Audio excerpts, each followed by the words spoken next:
Auzu billahi minash shaitan rajim. Bismillahirrahmanirrahim. Assalamu alaikum viewers. I'm your host Faizan Akbi with a prayer. May Allah keep you all safe, healthy and blessed and bring the peace and justice on this earth and hasten the appearance of Imam of our time. Inshallah. Ameen.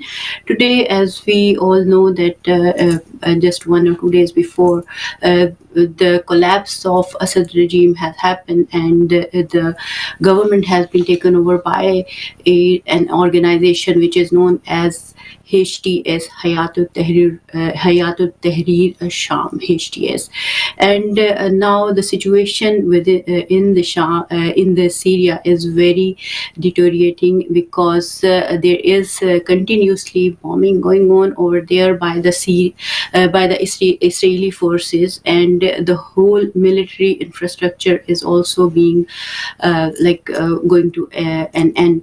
So the situation is very and evolving every moment, and who will make this government a strong sort of government over there, and how it happens, why it happens, what is the role of within the Syria, and couldn't stop this collapse to this collapse to happen, like Assad's regime, and why Assad has not listened to the Iran's advice over the different subjects he has given advice to, and we will look into the details of this whole situation, how this change would impact on the whole region, different countries, because HTS is also known as Al Qaeda, and it is backed by Turkey, and it does have involvement of obviously Israel and US as well, which is generally have a deeper role. So we will try to understand the situation, how it is going to impact the whole region, why it happened, and what is the role of common people in the whole situation. Is the dream of Greater Israel going to be coming to is going to be true in near future, and what will happen? So there are so many things happening very quickly, and we will see what are the most important factors about the situation, and what are the factors we really need to understand. We will move on to our prestigious guest we have today. We do have Dr. Inayatullah Andarabi with us, who is a writer and analyst. Assalamu alaikum, Dr. Saab. Thank you so much for joining us tonight. And we do have Clive Menzies, who is a researcher and commentator on outerside.org. So I'll welcome you on the show. Thank you so much for joining in. First of all, Clive, I would like your viewpoint on the situation.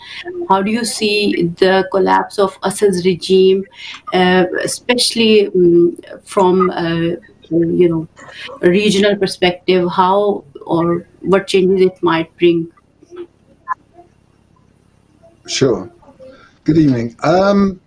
Well, I should say that I'm by no means an expert on the region in terms of all the different complications in terms of the factions, because one refers to HTS as being some sort of movement, but it's actually comprised of many different complex movements, as I understand it. And whilst their interests may be aligned at the moment, they won't necessarily be aligned in the future. But it seems to me, if we go back to 2011, when the West were trying to foment regime change in Syria, Syria was in a much better shape than it is today.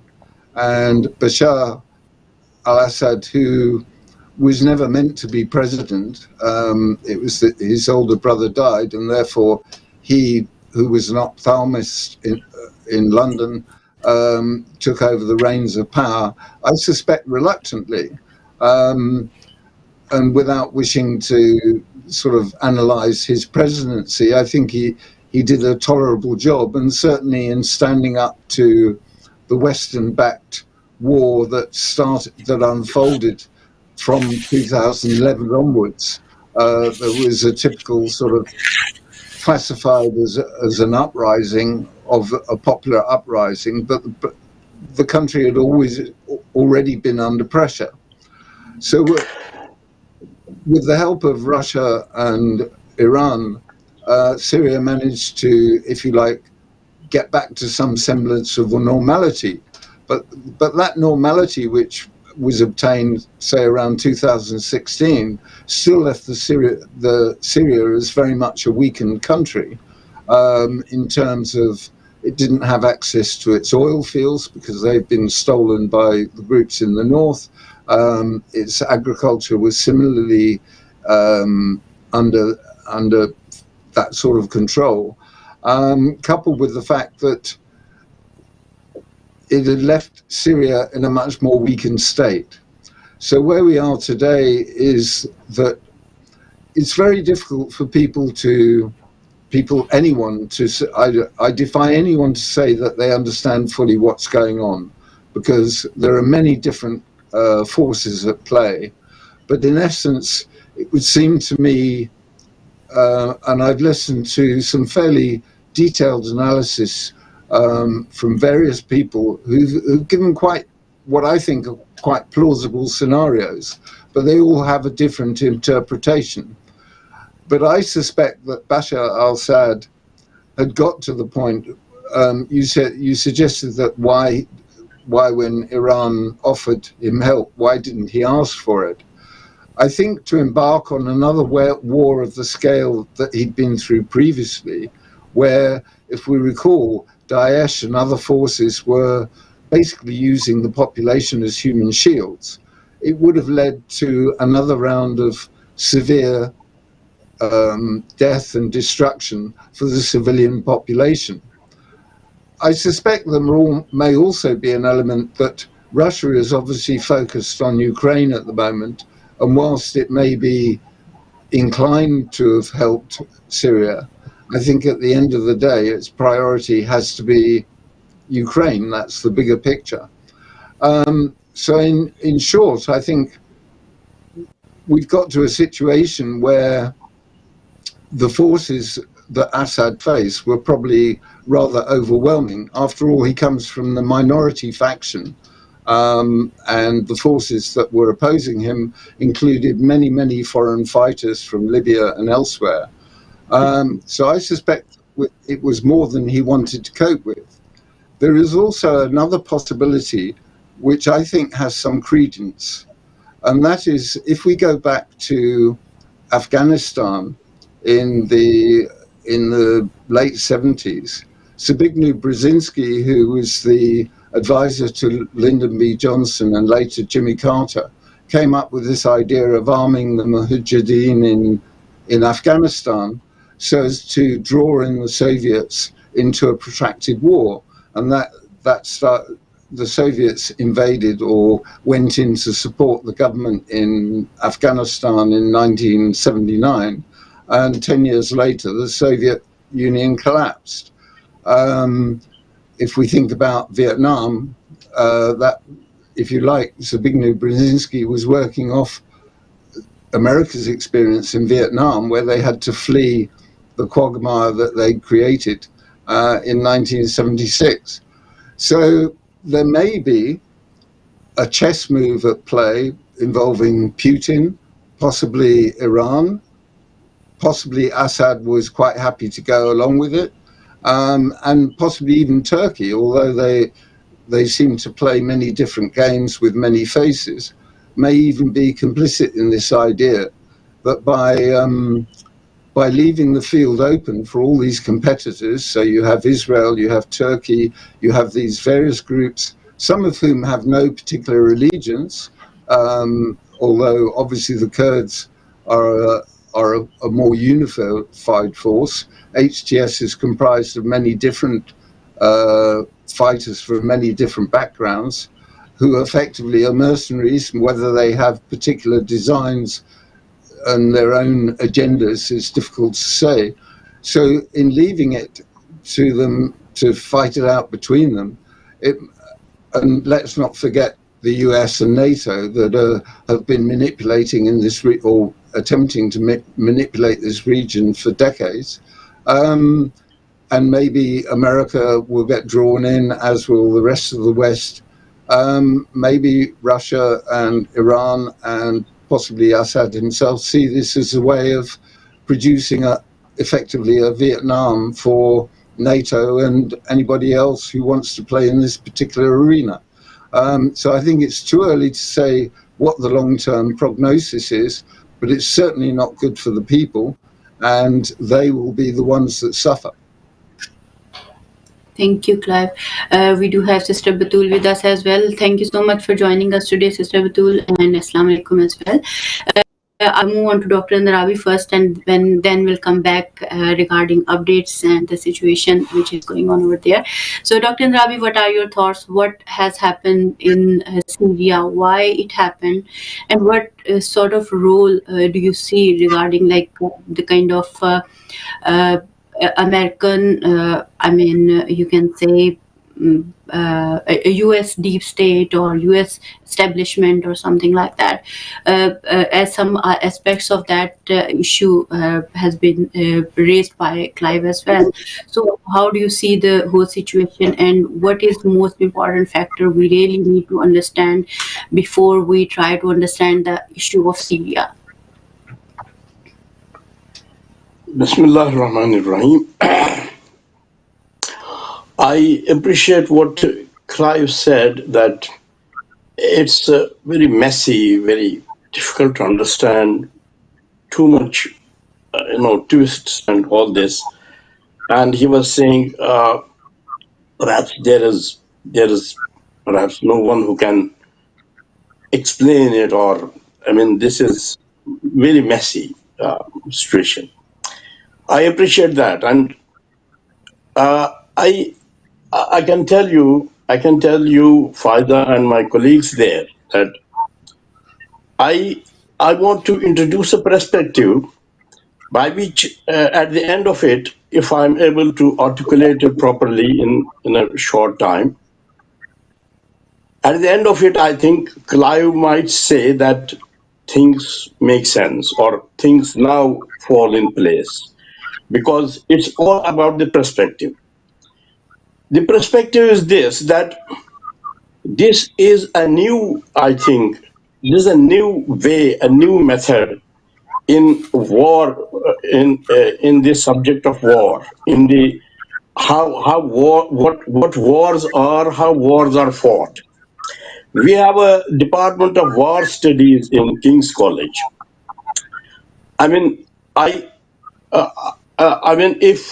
If they ask me, I can prepare a 40 hours course, a semester course for this new thing.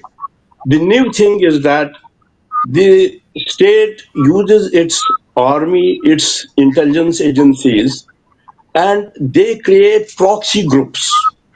This was first successfully tested in Afghanistan against Soviet Union, which was called Afghan Jihad. Now, I can't go into much detail of it, but it has a proper structure and it has worked. It has worked in Afghanistan. It has, to some extent, worked in Kashmir. I have never been part of it. I'm too big to be part of it. I can't be accommodated. I'm not, nothing, no system can accommodate me. For that matter, no system has accommodated me in this country or elsewhere. But I know firsthand how it works. And I want to bring that sort of expertise to this floor here. It was tested in Afghanistan successfully, also tested in Kashmir. India tested it in Pakistan, and the same is being tested in West Asia. Now, you will say this Abu Muhammad Golani, much discussion is about this, that he was something, but he is something. He was a strict person, now he is a liberal person. And people go on making the analogy from computers that he was 1.1, he is now 2.1, something like that. Same as they were saying about Taliban. My submission is, and I would ask for your attention. My submission is, please disregard all this. Don't waste your time in this. We don't have to treat them. They are absolute human beings, and I respect the human essence in their bodies. I respect that. But treat them as strategic assets of a system which is not seen. That is beyond. I mean, you can see the Minister of Health, the Minister of Agriculture. They are seeing things. Their assets are seen. But this intelligence, spy agencies, these assets are beyond our. We can't see them. So treat them as strategic assets. As strategic assets, they are purpose built. They are deployed in a situation as the situation demands. The situation in 2011 demanded that they should be deployed in a way very much religiously driven. At that time, it was mainly Saudi kingdom which was behind it. The Saudi kingdom, the political government, as well as its religious establishment.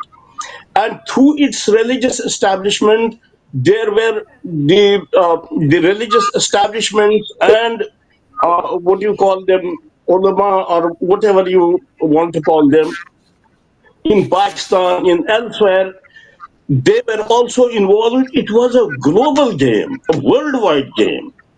Hundreds of thousands were brought to Syria from 2011 with the single aim that today, today, if someone wants to do something for Islam, if someone wants to serve Islam, the place is Syria. Go and get down Bashar al-Assad. This was at that time. This was how it was.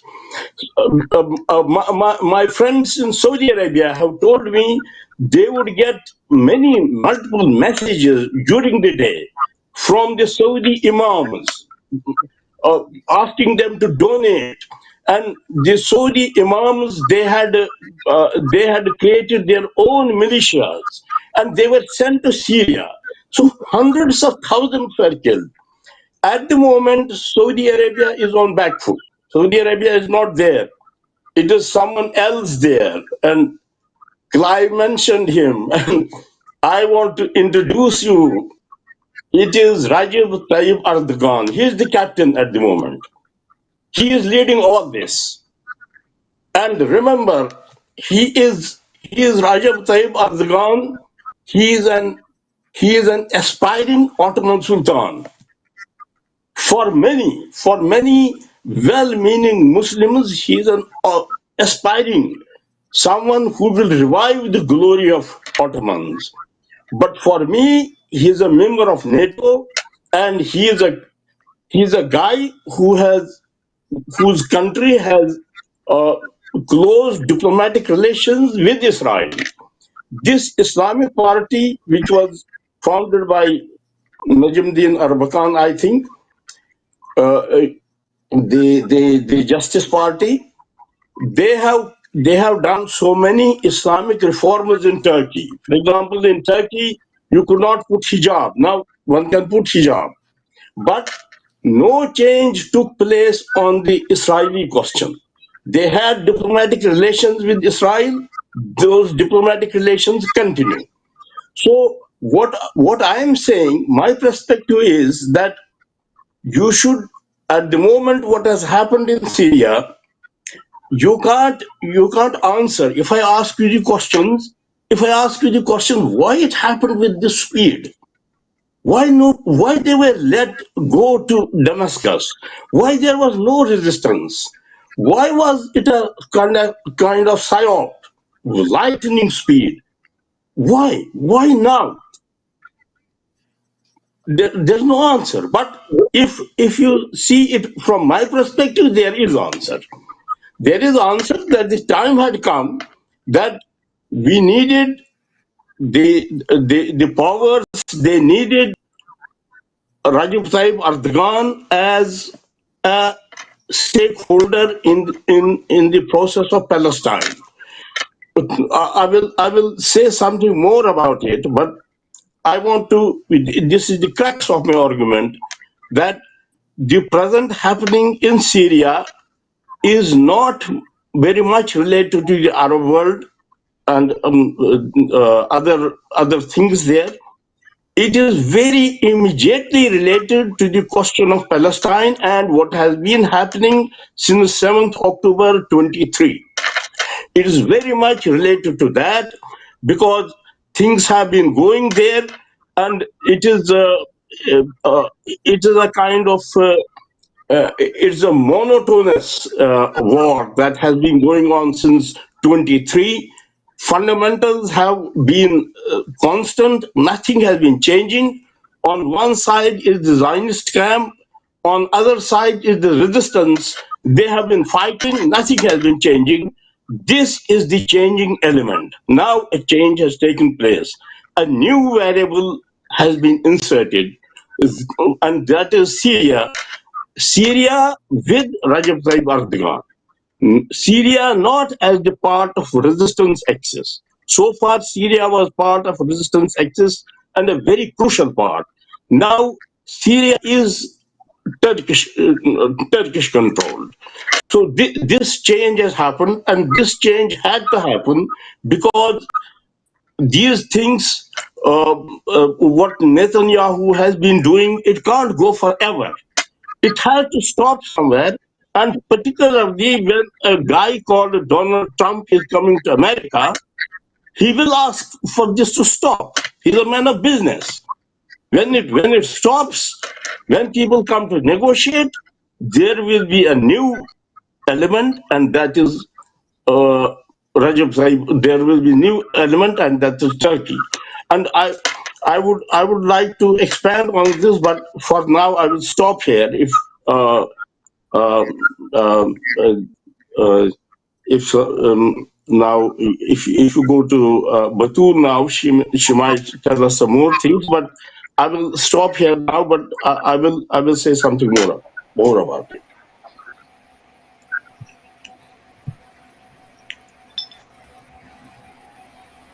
I think you're on mute, Isaac.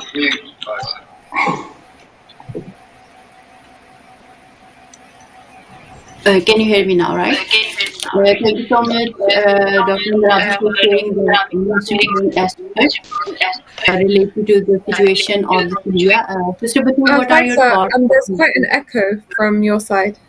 I don't know why there's an echo. Is it better or something? Yes, it's better. Yeah, that's better. Sorry about that.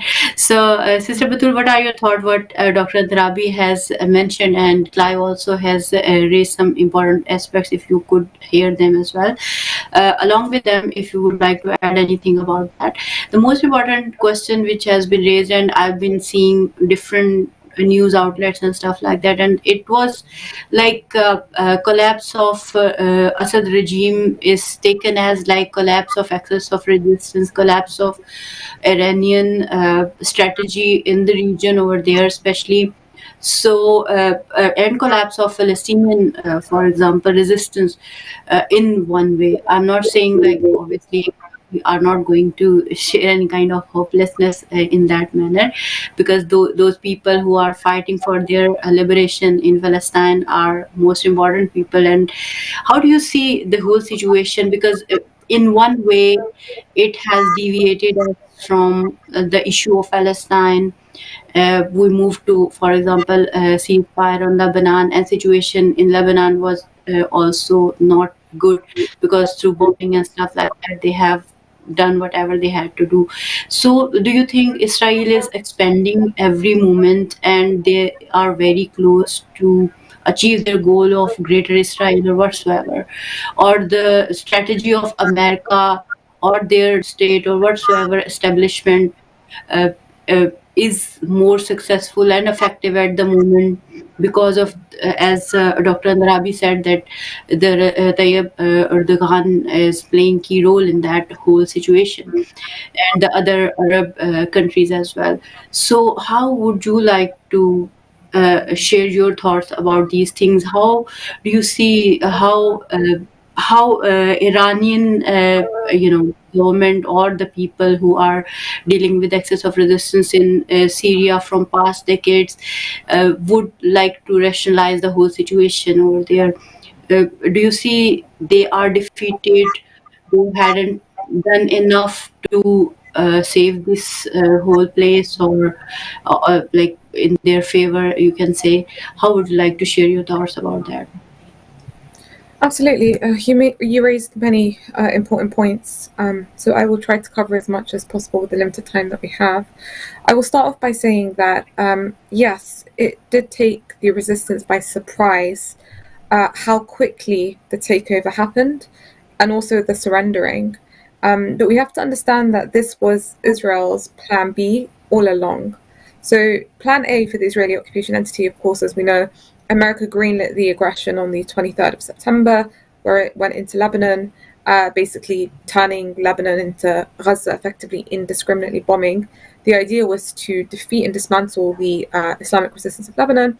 Then from then on, the Israeli occupation entity will invade through the Golan Heights, and then the rebels would be released via Turkey. So it would be like a two-pronged attack on Syria and its capture and downfall, effectively. But as we know, the Israeli occupation forces, sustained immense losses on the Lebanese front, and so they were forced into a ceasefire. And that effectively acknowledged their defeat on the Lebanese front and acknowledged how Israel 2.0 could not be achieved via, the dismantlement of the Islamic resistance in Lebanon. And so, of course, by default, they activated Plan B straight after. We all heard Netanyahu say Bashar al-Assad is playing with fire. Literally the next day, with the tip of a finger, we're hearing about this rebel takeover. So that's very important for people to understand when people call this, a people's revolution. These rebels weren't released except under America's fingertip, and when they decided that it was the right time to do so. So that Plan A and that Plan B existed beforehand. As we know, the American plan for this quote-unquote new Middle East existed since the turn of the 21st century. That was put forward by the evangelicals to the Republican Party that was led by George Bush at the time. We know about those leaks or those claims about wanting to take out 7 countries in 5 years. So the resistance axis in this point in time was actually it wasn't like it wasn't anticipating the plan, but I don't think they supposed it would come this quickly, and certainly they weren't prepared. But what I would say about that is that the resistance army, the Syrian army, the Syrian Arab army, didn't have the guts to fight another round, this other round of NATO-imposed civil war, especially in the harsh manner that the first round took a decade ago.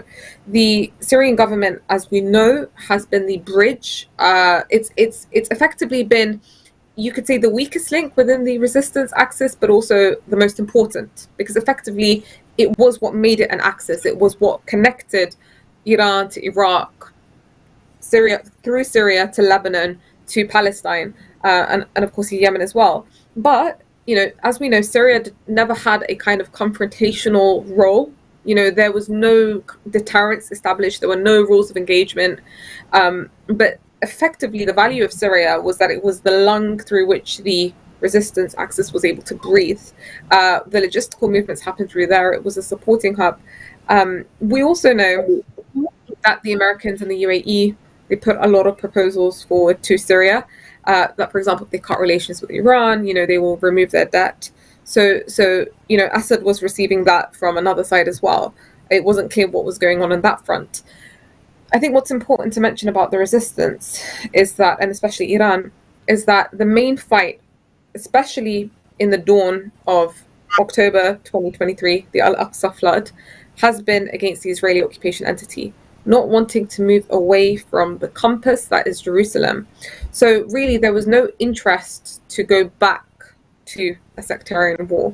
There's no longer any point for Iran to get involved also if the Syrians themselves don't want to fight, and neither did the Russians express strong will. So we know that in the last decade, it was the Russian Air Force, it was Russia that covered the airspace, it was Russia that granted the political cover at the UN Security Council for Syria. And we know that the resistance on the ground, so Iran, that part of the Axis, and Lebanon as well acted as a supporting front. But nothing came out of the UN this time around. The Russian Air Force wasn't strong. And so as a result of that, and especially as what Clive mentioned, Russia with regards to Ukraine, this kind of, covert deal that was put forward by America, as many outlets are saying, which is very plausible. This idea of, finishing the war in Ukraine in trade of getting Russia out of Syria as well. So America, of course, has taken advantage of the situation, of the election period in particular, that transfer of power between the administrations, as your other speaker mentioned, from Biden to Trump, seeking to change the maps as well, especially in light of Al-Aqsa flood, when we've seen the unity of the fronts and the efficacy of it and the logistical coordination between the actors. Of course, they were going to exploit what they considered to be the kind of easy gain or the easy win and the weakest link. But we know for a fact, just to answer your other question on the situation of the resistance, after a year of the Israeli occupation entity effectively consolidating itself in Gaza and decimating it to the ground, the resistance is still there. We see how the Al-Qassam brigades continue to ambush the occupation forces and kill them and their troops and their Merkava tanks as well. They continue to be exploded for those who are looking at what's happening and referring to the resistance channels. But effectively, because Israel hasn't been able to achieve anything on the ground in Gaza, they aimed to restore that lost deterrence by hitting the resistance in Lebanon. But that also failed. So as a result of that, they've hit Syria. So I think we have to look at it in that context. The whole of, as you've mentioned, the American empire, NATO, the Turks that are at the helm of it, absolutely. It is Turkey that has resumed the role of the sponsorer of these Islamist groups. And this was also the case in the last decade. It was Turkey that was effectively placed in that position where it would sponsor the brotherhood groups, whether that was in Egypt, whether that was in Tunisia, whether that was in Yemen as well. So it's absolutely true that Turkey has played that role of effectively causing sectarianism within the region. And it's a card that's been put on the shelf, and the superpowers use it when they deem fit. With regards to Israel, we know that Israel has no bounds for its crimes. It's effectively a monster that's given a very bad image to humanity. And this monster is supported unconditionally. It's supported with weapons. We saw how effectively they have decimated the infrastructure of the government within Syria in these past few days. And the reason that they're hitting all of the powers of the government is because Israel wants the upper hand in the region. It wants to control and occupy. If it finds itself able, it will continue to occupy. It's gone into Al-Qunaytara, it's gone into Qatana. But the crucial point over here is that unless force is used against Israel, it won't stop. And I think the shortfall in the resistance axis has been that it hasn't used enough force. So it relied on diplomacy, and diplomacy, you cannot deal diplomatically with a monster. This is something that Iranian politician Saeed Jalili recently kind of expressed and emphasized, and he said that diplomacy traps can be more dangerous than the threats of war. War traps can sometimes yield these remarkable outcomes. And in actual fact, major achievements and accomplishments at national levels have been due to war traps. War demands, however, that you have great leaders who possess the resolve matching the cause that it represents. So that's an important aspect of it. So if Sayyid Nasrallah was here today, if Soleimani was here today, the situation would have likely been very different, especially someone like Soleimani, who he wouldn't. So the question over here becomes, why was Syria not reinforced for all of these years? Why was Syria kind of left to itself? Seeping corruption. I was reading about how those within the army earn about $40, barely anything. So it's an important question over here for the resistance axis. How did it get to this point? Because we all know that the events that took place in the past week and a half or two have been very kind of rapidly quick-paced. But the question has been on the lead up to this as well. And you have, for example, late President Raisi. He exemplifies a leader of the caliber. A believer is not stung from the same hole twice. We know Iran has extensive experience dealing with Western deceit and barriers, but those who are likely to be deceived by the West's blatant tricks are not capable of implementing the directives put forward by the supreme leader, Sayyid Ali al-Khamenei. And this is something that, he stressed again and again in his speeches, and never trust the enemy. So if we're hearing words from the foreign minister like, we've been lied to by Turkey, or prior to that when Pezeshkian mentioned regarding not striking Operation True Promise earlier, he actually mentioned that, America had lied to us and said that it would go forward with a ceasefire. So this is really an important point to contemplate on. But regarding the turning point in Syria and Iran did not abandon Bashar al-Assad. And this is something that needs to be emphasized. We spoke about the aspect of Russia not being able to cover the Air Force. We spoke about the Syrian government also not being willing to fight.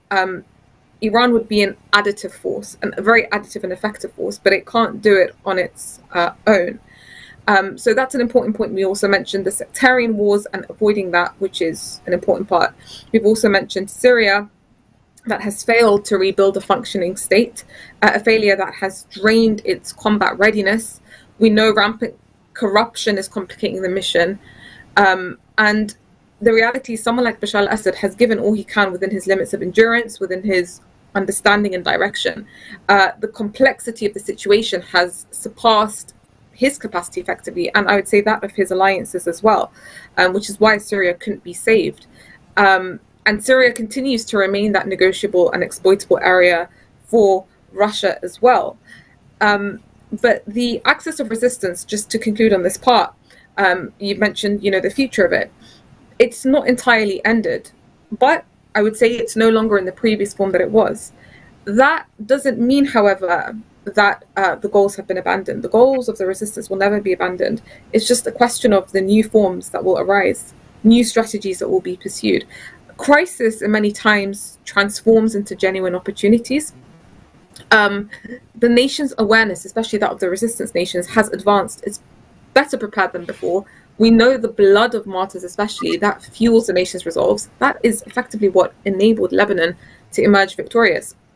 And for Israel to impose a ceasefire, it was after the killing of their Secretary General that the fighters on the ground were infused with more zeal and morale. So I would say new prospects include, we should expect and not rule out an active front that will potentially emerge from Syria through cooperation with covert forces, but also coordination with operational groups in Syria.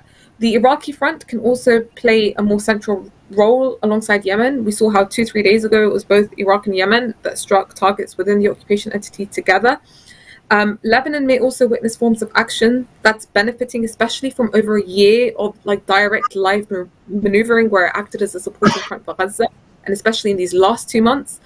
So Lebanon has gained significant warfare experience, but the strategy of the resistance moving forward is likely hinged on leveraging the strengths within the resistance axis whilst avoiding Israel's excessive destructive capabilities. So with regards to that, one can expect to see more action in Palestine, in occupied Palestine, in 1948 Palestine. Expect to see more operations, for example.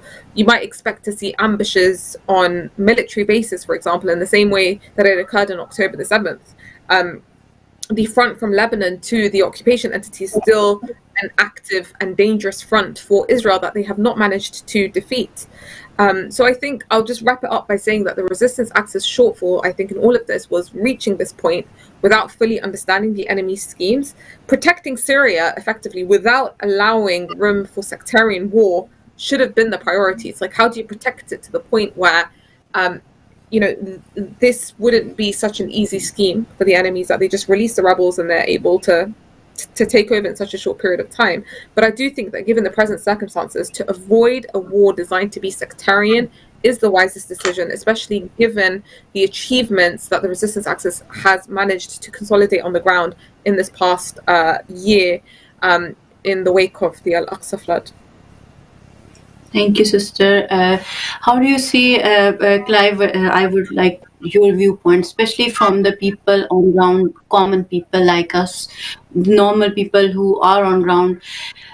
What is the role of these people around the globe, especially when I look at this century in which we born, for instance, I see so many kind of genocide, ethnic cleansing, whatever you name it. We do have several countless examples in front of us. The recent examples are there, and the one before as well.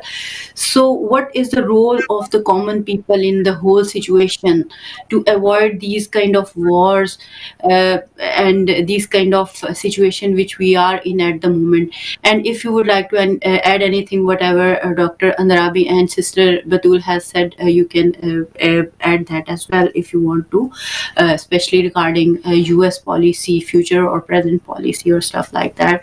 So how would you like to share your viewpoint on that? Because one more thing I would Um, like to add, when people are people, young people who are like trying to fight for justice and peace, and they are trying to express their opinions in favor of the people who are being oppressed by these regimes or these oppressive systems, they are terrorized by the laws of like you can say terrorism act. So they are in jails for more than a year, and they are facing the charges of terrorism just because they stood up for example, people of Palestine, and they want divestment of our government, from Israeli companies, for instance, especially selling the you can say arms to the selling and buying arms and these kind of trading stuff. So when they try to stand up for the truth and justice and peace, that's what happens to them. So how would we like improve the situation from the perspective of common people? So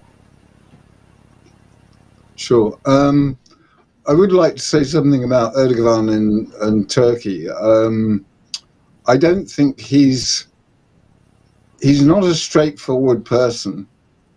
And while I think I subscribe to a lot of what Dr. Amdrabi said about Turkey is driving this, I think Turkey thinks they're driving this.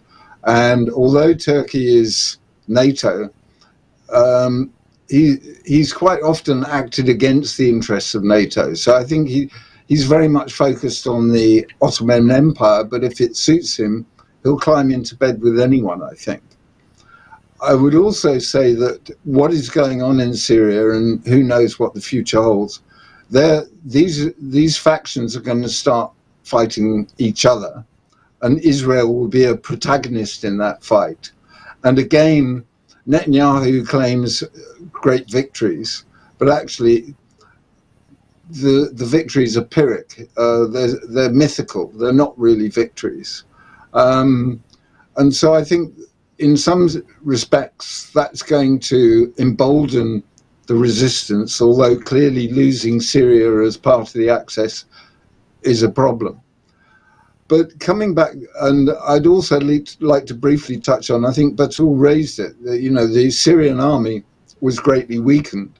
Not only have they lost their oil and they were under sanctions, but Alistair Crook has given quite a good interview to Chris Hedges, and he was saying that a Syrian soldier earns $7 a month and a general something like $60 a month, if I remember the figure correctly, whereas these mercenaries for HTS are getting $2,000 a month. So to some extent that will lead to corruption, and no wonder morale is low and all the rest of it. But also there is a Syrian division, I think, that actually has moved into Iraq intact. So they may well yet become a force in this, whilst maybe later down the track when the other forces have weakened each other. But coming back to your main point, which I think is probably the most important point, because we feed these conflicts. We pay our taxes, we pay our rents, we pay fines, we pay charges. In London, you pay congestion charges. All of this money goes into fighting, feeding these conflicts. We as individuals, and this is a much bigger discussion than is appropriate here, but we are sovereign beings and we are being ruled by criminals, and we have the right not to treat with criminals. Now, inevitably there's a compromise, because if you try to resist the system, you then have to find different ways of living. And this is, in effect, what is happening at the moment, that people are forming alternative groups for healthcare, for food. I mean, there's a big war on farmers in the UK at the moment. We're talking about a hot regional war, but there's a very real war going on against all of us. You talked about people of the resistance being arrested. People are being arrested for praying. I mean, we are in a state of chaos and madness that is part of this transition that I've talked about. And so I would urge people to reflect on, if they really want to stop this conflict and stop all of the oppression and the injustice that's going on in the world, then they have to recognize that their government, their council, corporations are not their friends, because they're all acting under the same influence, which is basically an ideology of destruction. And if the people don't vote, don't pay taxes, don't do all these things, then governments become irrelevant and powerless. Now, that may seem fanciful at this stage, but it is what is beginning to emerge across the nation. And I think, this started with the war on terror, where people began to wake up. In 2020, when they locked people down and started this genocide of people through the medical protocols and administration of drugs which hadn't been tested, or they knew were not going to be helpful, but more often than not lethal. People are awakening, even those who bought into the COVID narrative initially. And once they start to question some of the narrative, they begin to question everything. And it's time to stand up for ourselves and not rely on our governments, which are clearly criminal, both domestically and in this context. They are fueling this conflict. I mean, we talk about the US, but the UK is very much in lockstep with this Anglo-American project, which at the end of the day is being ruled by money power, which is playing all the powers off against each other. Death and destruction is what they're after. And as we keep feeding money into the system, that's what we will reap. And if we can form alternative communities and not go out and spend money that we don't need to spend, but actually conserve our resources and withhold our taxes and withhold all the things that we're not legally obliged to pay, but that's a fairly complex subject, then the system will collapse and something better will take its place. And there will be no room for what's going on at the moment in West Asia and the Middle East. Thank you, Clive, for raising these are very important points, obviously, and we really need to, as an individual and common people on the ground, we all need to think about to stop paying for the brands. Even there are so many useless things we buy and just to show off and all that. So this is something we really need to work on and think about. Time is running very quickly. Dr. Narabi, what are your final thoughts, because you left at Erdogan and his role and the state he was trying to create, and the other aspects of the aspects related to Syrian change of government. So how would you like to conclude the whole discussion? We are left with around 8 minutes, so I would like you to conclude in 5 minutes so that I can give 2-3 minutes to Sister Batul as well. Yes, I will go back to what I was saying, and I will make a very common sense proposition. It is this: from October 23, on one side it is the Zionist camp, let us say America, Israel, let's call it Zionist camp. On the other side is the resistance and fighting groups, but basically they are more than one, but they are led and backed by a state, the state of Iran, and the leadership in Iran. They are backed and supported by them. Now, wars do not go indefinitely. There's a time comes when people say, okay, let us sit and let us discuss. This is normal, and this will happen with this also. Now, what will the common sense argument? What I'm saying, what I'm referring to, is this.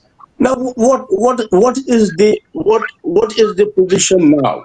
I mean, what was the position just before the Syria thing happened? What was the position? On one side of the table is America. On the other side of the table is Iran. I mean, I'm just talking in terms of fundamentals. I'm not. I'm saying it is. These are the sides who have to decide what to do, how to end the war. Now, is it? Do you think this is something which can happen? Is it a realistic thing? No. Will America, will the Zionist camp, will they discuss with Iran what to do? They are helplessly, they are tolerating Iran. Iran is a problem for them for the last 40 years, not for them, for the whole sort of. It's not time to go into details, but I will say the modern world, which is for which the paradigm is perpetual economic growth. Life starts and ends there. For this civilization, Iran is a problem. Now, if Iran is there, it is simply being tolerated. So this was not going to happen. And now, since Trump will be the president of America, Trump is a man of business. He believes in investment and returns. He does not talk philosophy. And he says, I'm not a man. People say he's not a man of war.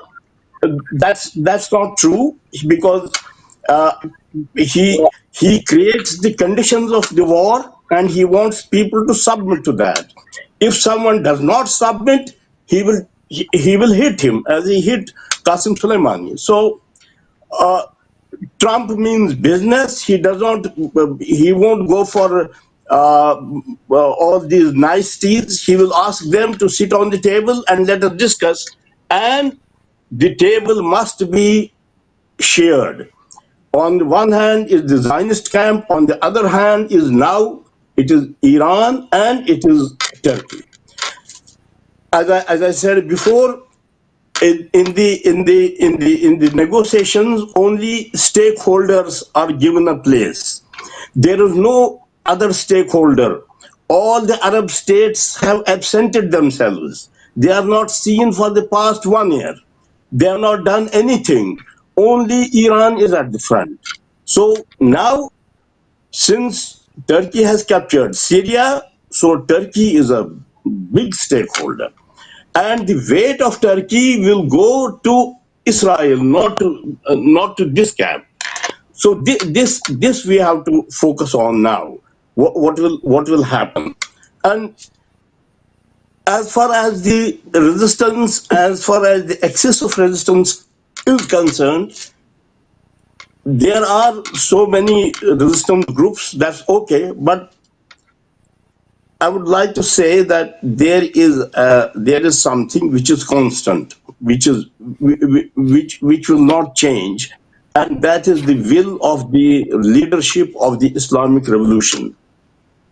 Dismantling of the Zionist state and restoration of Palestine as it was before 48, where Jews, Muslims, Christians all will live in a brotherly, all will live in a very good, harmonious way, and devise a system of government for themselves. This restoration and the dismantling of the Zionist state, it is one of the objectives of Islamic Revolution, and the leadership is 100% committed to it, and that commitment makes it unbreakable. So I'm not worried about the excess of resistance. It will find ways and means. It was not all premised on Syria. It will find so many other ways, but it will definitely continue. But now, Thank what we need to understand is the role of Turkey and how this how the other side, the on the one side was the Israel and America and all this, how the other side is now split into two.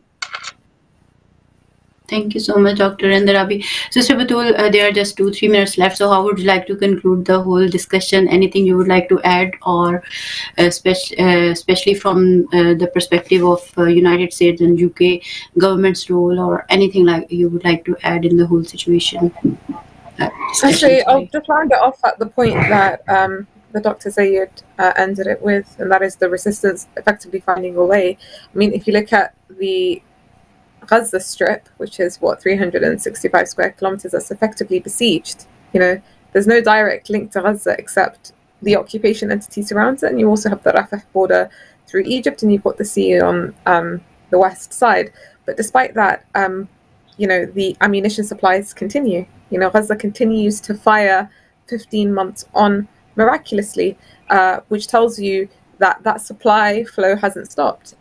So the resistance that's able to supply Gaza in those conditions is also able to supply the Islamic resistance of Lebanon, despite the difficulties. And just to emphasize that opportunities come with crisis. So we're talking about, these terrorist rebel groups, but it's not like America has had success in the past in getting its strategy to work. So America unleashes these terrorists. They create the conditions for them.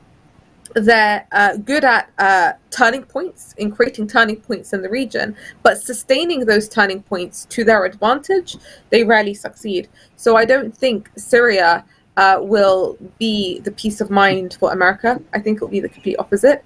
Syria will not stabilize America's goals at all. Those same groups that America nurtures and America kind of funds and takes care of, inevitably at one point they will turn against even America. I wouldn't be surprised if that happens. Expect there to be civil wars. Essentially, these groups are not controllable. And you have the case study of the Taliban that was under American auspices during the 90s, but we saw how in 2021 it got to the point where they effectively worked with the Islamic Republic of Iran, with the support of Iran, to kick out the Americans that were in Afghanistan. So Iran is the master when it comes to diplomacy, and so we've even seen Iran's tone slightly change. So Iran will seek to absorb at least the more moderate factions of these groups, to deal with them in a covert fashion, to see ways of still achieving its resistant goals and creating opportunities out of the chaos that we find ourselves in. So I think we might see the resistance become more novel, and also since the resistance feels a sense of it being weaker, it needs to up its game, especially when it comes to force and leveraging that. Thank you so much, Sister Batul. Thank you so much, Dr. Andarabi and Clive. I'm really honored to have you all on the show. Thanks a lot. And I will end on this point that in the end, no matter what conflict we are in, the price is being paid by the common people on the ground. Their suffering is too much. And we all are responsible for that. And we all need to bring that awakening and that mindset that could protect our future through understanding and through the power of awakening and wisdom. We want peace and justice and pray for it for everyone. I'll take a leave